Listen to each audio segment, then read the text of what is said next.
நமஸ்காரம். நான் ஆஸ்ட்ரோ அமிர்தா பேசுகிறேன்.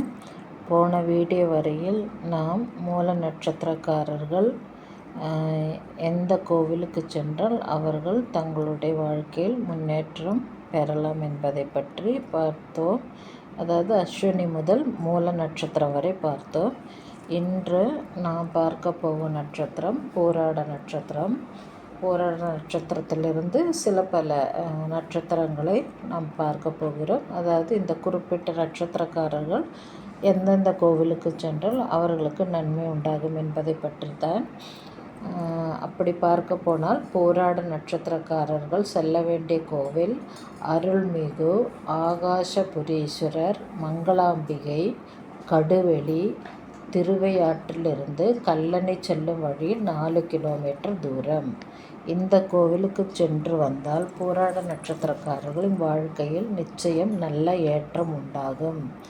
அதேபோல் உத்திராட நட்சத்திரக்காரர்கள் அவர்கள் செல்ல வேண்டிய கோவில் அருள்மிகு ஸ்ரீ பிரம்மபுரீஸ்வரர் மீனாட்சி திருக்கோவில், பூங்குடி, அதாவது சிவகங்கையிலிருந்து காரைக்குடி செல்லும் வழியில் உள்ள ஒக்கூர் அருகில் உள்ளது. இந்த இடத்தில் உத்திராட நட்சத்திரக்காரர்கள் வருடத்திற்கு ஒரு முறையோ அல்லது 6 மாதத்திற்கு ஒரு முறையோ சென்று வந்தால் நிச்சயம் அவர்கள் வாழ்வில் நல்ல மாற்றத்தை எதிர்பார்க்கலாம். அடுத்த நட்சத்திரம் திருவோண நட்சத்திரம். இந்த நட்சத்திரக்காரர்கள் செல்ல வேண்டிய கோவில் அருள்மிகு பிரசன்ன வெங்கடேஸ்வர பெருமாள், அலர்மேல் மங்கா திருக்கோவில், திருப்பார்கடல். இந்த இடம் வேலூரிலிருந்து சென்னை செல்லும் வழியில் 22 கிலோமீட்டர் தூரத்தில் உள்ளது. இந்த கோவிலுக்கு சென்று வரும் பொழுது திருவோண நட்சத்திரக்காரர்களின் வாழ்க்கையில் நல்ல ஏற்றத்தை எதிர்பார்க்கலாம். அடுத்த நட்சத்திரக்காரர் அவிட்ட நட்சத்திரக்காரர். இவர்கள் செல்ல வேண்டிய கோவில் அருள்மிகு ஸ்ரீ பிரம்ம ஞானபுரீஸ்வரர் புஷ்பவல்லி கோவில், கொடுக்கை, கும்பகோணத்திலிருந்து 4 கிலோமீட்டர் உள்ளது. இந்த இடத்திற்கு சென்று வந்தால் அவிட்ட நட்சத்திரக்காரர்களின் வாழ்க்கையில் நல்ல மாற்றத்தை எதிர்பார்க்கலாம். அடுத்த நட்சத்திரம் சதய நட்சத்திரம். இந்த நட்சத்திரக்காரர்கள் செல்ல வேண்டிய கோவில் அருள்மிகு அக்னிபுரீஸ்வரர், கருத்தார்குழலி, திருப்புகலூர். நன்னிலத்திலிருந்து நாகப்பட்டினம் செல்லும் வழியில் 10 கிலோமீட்டர் தூரத்தில் உள்ளது. இந்த இடத்திற்கு சதய நட்சத்திரக்காரர்கள் சென்று வந்தால் நிச்சயம் அவர்கள் வாழ்வில் ஏற்றத்தை எதிர்பார்க்கலாம். அதாவது நல்ல விதமான ஏற்றத்தை எதிர்பார்க்கலாம். அடுத்த நட்சத்திரம் பூரட்டாதி.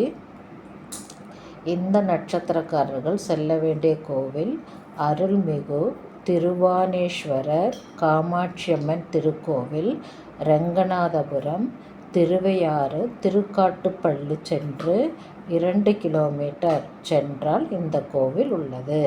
இந்த கோவிலுக்கு சென்று வரும்பொழுது பூரட்டாதி நட்சத்திரக்காரர்களுக்கு நல்ல நன்மையே ஏற்படும் தங்கள் வாழ்க்கையில். அதேபோல் அடுத்த நட்சத்திரம் உத்திரட்டாதி.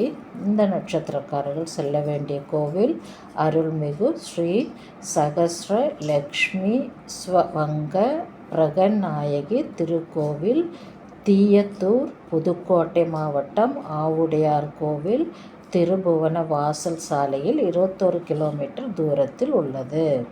இந்த இடத்திற்கு உத்திரட்டாதி நட்சத்திரக்காரர்கள் சென்று வந்தால் நிச்சயம் அவர்கள் வாழ்வில் நல்ல மாற்றத்தை எதிர்பார்க்கலாம், நல்ல ஏற்றத்தையும் எதிர்பார்க்கலாம்.